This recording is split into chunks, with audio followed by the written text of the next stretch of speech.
കേൾക്കുമ്പോഴേ അറിയാതെ നമ്മുടെ രക്തം തിളയ്ക്കും.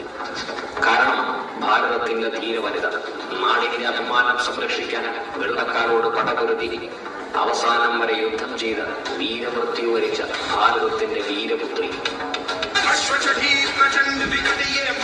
लक्ष्मी बाई है, शोले बरसेंगे अब तुझ पर तेरी